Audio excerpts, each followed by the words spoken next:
was thinking about how we talked on the phone a couple days ago, and I was gonna email you sooner, but my time is limited these days. But, anyways, I found it to be quite ironic that you and I ended up talking on the phone, to one another no less, which just goes to show how things can work out. Because prior to us talking, I would say that I didn't even like you.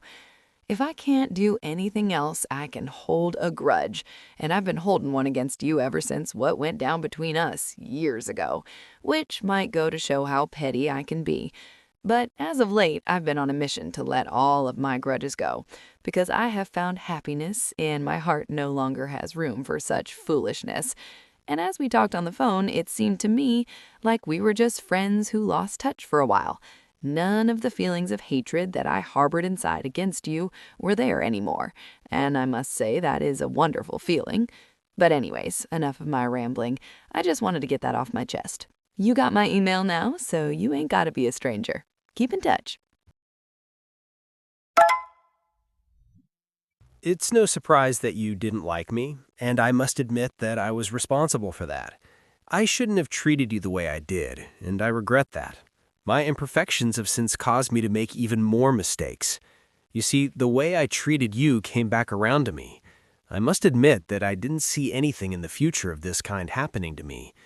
I guess you could say that I ended up with nothing because I thought I knew what I wanted. I apologize not because I did wrong, but because that wasn't supposed to be a part of me that would allow me to act in that manner. You only wanted to be with me, and I failed to see that. I must admit that nothing hurt me more than seeing you pregnant by someone else. I have always wanted to be a father, and I kicked myself for missing that opportunity, and especially with you, because you are going to be a good mother.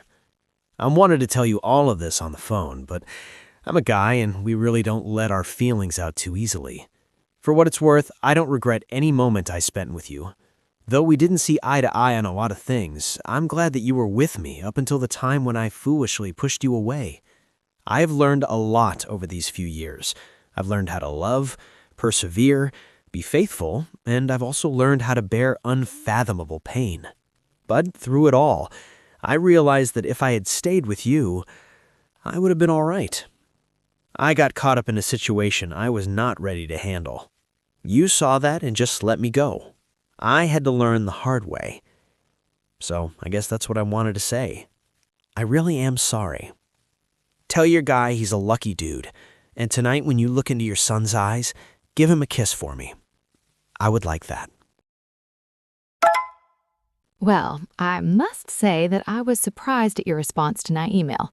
First, let me say thanks for all the nice things that you had to say. It really means a lot. When we were on the phone, there was a lot that I wanted to say as well, but I have never really been, nor am I now, the most vocal person when it comes to speaking about serious matters. I've always preferred to put things on paper or whatnot. Our relationship was something. Of all the people I've ever talked to, you were the only one who, shall I say, didn't want me back. And back then, I was so used to everything being about me, everybody liking me, everybody telling me yes and stuff, which is probably why I took it so hard. But like everything else in life, you learn from every experience. And we all do things that we are not proud of, 'cause I know I have. But I guess all you can do is try to make it right, you know? While deep down I may have been mad at you, I've always thought that you were a good person.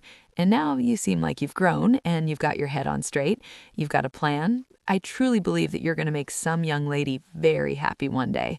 And in return, I'm sure she'll give you all the babies you want, because you are a very intelligent man. But enough of all that. I'm back at work, wishing I was a stay-at-home mom instead, because me and the army just aren't getting along. I shall give my son a kiss for you, and you keep up with your books and make sure you keep in touch.